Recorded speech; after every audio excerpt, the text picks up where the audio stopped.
Hi, I'm Wayne O, and this is the Old People's Complaint Desk. And today's topic is grandchildren. Today's topic is grandchildren. Good. Not topic are grandchildren. Good. That's a thing old people think about.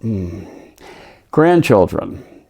Before we start with the topic, though, let's do one thing. I've been saving this for the end of the video, but all the pros are doing it in the beginning of the video. So if you like what you're seeing, please click the like button. If you want this to continue, please hit subscribe. If you want to know about when another video comes out, please hit the bell for notify. And if you think this might do any good whatsoever to a relative, friend, or somebody else, then please do share. All right, and I promise I'm going to give this the whole summer.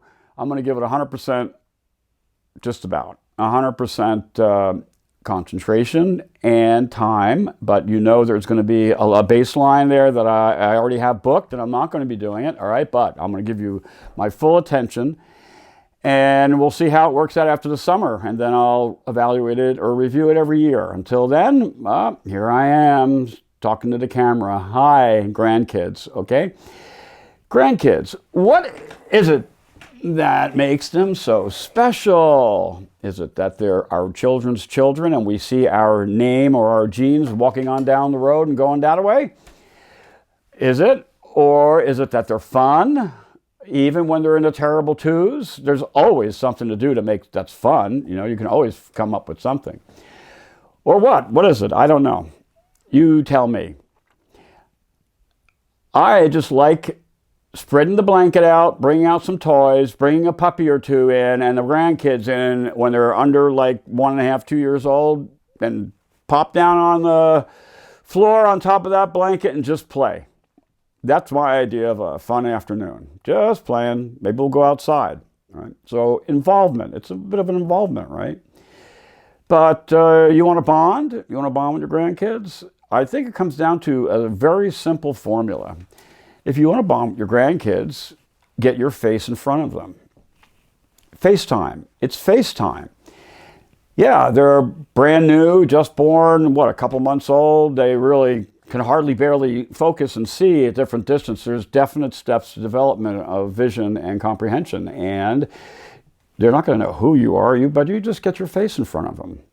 There's their eyes, and you sit in front of them, and you might sit there and smile, do little things or that stuff, but just get your face in front of them. And at every opportunity you get, or you have, whenever possible, just have your face in front of the child. As time goes by, you will see the kid. It's like, hey, they just came over. Okay, there's the kid in a stroller or something, and you just look at him, and he looks at you, and he cracks a smile, and boop. He doesn't know why he's smiling. He doesn't know who he's dealing with. He just knows that this is a face I've seen a few times, and it puts me into a comfort zone if I could sit there and smile. Yep, get your face in front. And as time goes by, the more you get your face in front of that kid, the more you'll bond. As the kid gets older, you'll start to talk because you can only sit there and go make goofy faces for so long. So you start to talk. And you talk back and forth and you have conversations on the kid's level. And still, your face is in front of the kid. And the talking helps because then you get to actually understand what the kid's thinking. Ooh. And then as it gets older, you can sit there and say, do you want to go for a walk outside? And, yeah. Or now, okay, we're going anyway, and then you go for your walk outside, and you hang around, and you start building experiences and adventures together, and then you bond even more, and you keep your face in front of the kid. It doesn't have to be your grandchild. It can be any kid along that developmental scale from 0 to 2 or 3. You get your face in front of them or her, and what's going to happen? You're going to bond. That's the way it works. Yes. Now, let's talk about whether it's your kid or not. This is the modern age, and there are many people around here who are divorcing and those who are staying together for many, many, many, many years. And of course, Some grandkids might have as many as 4 sets of grandparents. 4, right? There's their birth mother and her husband. There's the birth father and his wife. There's the step mother and her husband, and which is maybe the kid's father. And then there's the stepfather and the mom. So 4 potential sets of grandparents. That's a great thing for a grandkid. You know, the more the merrier. If everyone gets involved and everyone has a place in that kid's life, that kid's going to have a nice full life. And remember, they all got to get their face in front of them. Oh, but wait, what about the grandkids that are on the other side of the country or that are in the military? No, they're not in the, yeah, some of them may be in the military if they're that old and you've really bonded with them, or their parents are in the military and they only come around the country every now and then. What are you going to do? The rule to bonding is get your face in front of them. You can't get your face in front of them when they're 3,000 miles away or 6,000 miles away. But you can nowadays from technology. You can put your face on FaceTime or some other such thing, Skype, whatever. You know, you can have a phone, show your face.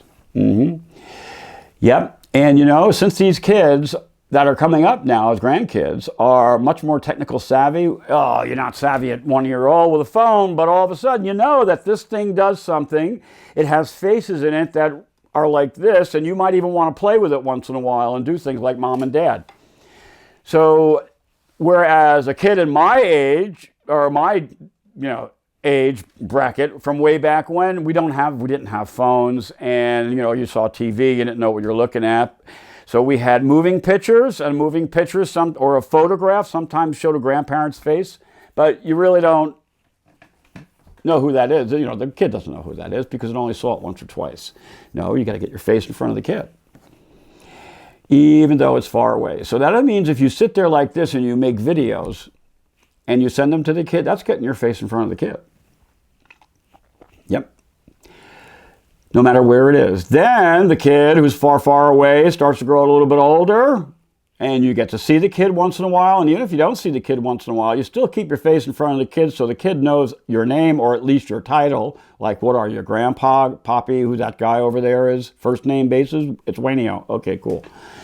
You get your face in front of them, and then you start talking to them on the phone every now and then, and they're not going to want to talk, but if they'll talk to you, if you have been getting your face in front of them as much as you could, and then you start sending presents. And the presents will likely be ignored to some point. The parents will make a big deal. Oh, it's from grandparent, but, the kid's going to deal with it for a day or 2 or 3 and then throw it away. Or not mess with it, and you say, your grandparent's toy. Yeah, okay. Well, why should I discriminate against grandparent? I'm ignoring your toy, the toy you gave me, right? So you get your get your face in front of that kid, even if the kid is on the other coast or in another country or what. Now that leaves but what if you're estranged to your child and you have a grandchild and you're not going to get to see it or anything because your kid don't want to talk to you? That's a tough one. That's a tough one. Or any number of a bunch of other situations that lead to the grandparent not seeing the grandkid, not getting the face in front of the grandkid. There's reasons for why that doesn't happen in any number of ways. Estrangement, different political party, you're a bad influence, you're a felon, you got busted, you can't be around kids, God forbid, right? Don't do that. Any number of things. What do you do then? And I'm serious. What do you do then? I'd like to know, because I can use the idea, and I'm sure there are a lot of people out there that, in this day and age, kids are everywhere, so they're going to want to know what to do about that. So if you have any comments or suggestions, leave them in. Drop them in, because the only thing that I see that works for me is get your face in front of the kid. And that means whenever you can physically get your face in front of the kid, that's good. That works better. But this day and age, it's very difficult to do that if you have to travel long distances. Sometimes an hour is a long distance if you don't have reliable transportation and you can't move very much. Then you're at the mercy of asking people around you would you bring the kids up? And then if you keep your face in front of the kid, FaceTime with them, talk with the child on the phone every now and then, your kid will have a guilt trip if he or she doesn't bring the child up to see you. And hey, everything is fair. Guilt trips are fair. It works in this case. In this case, whatever you got to do to get your kid in front of you, your grandkid in front of you, and your kid, because your kid's going to drive, right? That's what you do. You get your face in front of the kid, the grandkid. And you might start having a relationship, because that will start you bonding. And, I'm telling you, you get your face in front of that kid, even if it's on the phone, and when you see that kid live and in person, and that kid cracks a smile when it sees your face looking into your eyes, that's progress. All right? So here comes a quick disclaimer. Don't forget to like, share, notify, and subscribe. And we'll come back to this topic at some other point. Thank you.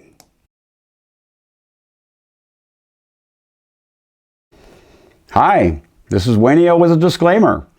The information that I'm providing is not intended or implied to be a substitute for professional medical advice, diagnosis, and treatment, nor as a substitute for professional mental health care or a substitute for accounting and tax preparation.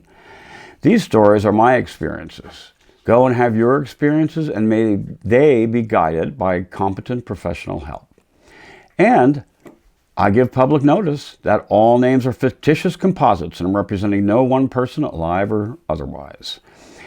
My intent here, as in all cases, is not to malign anyone or anything. Thank you.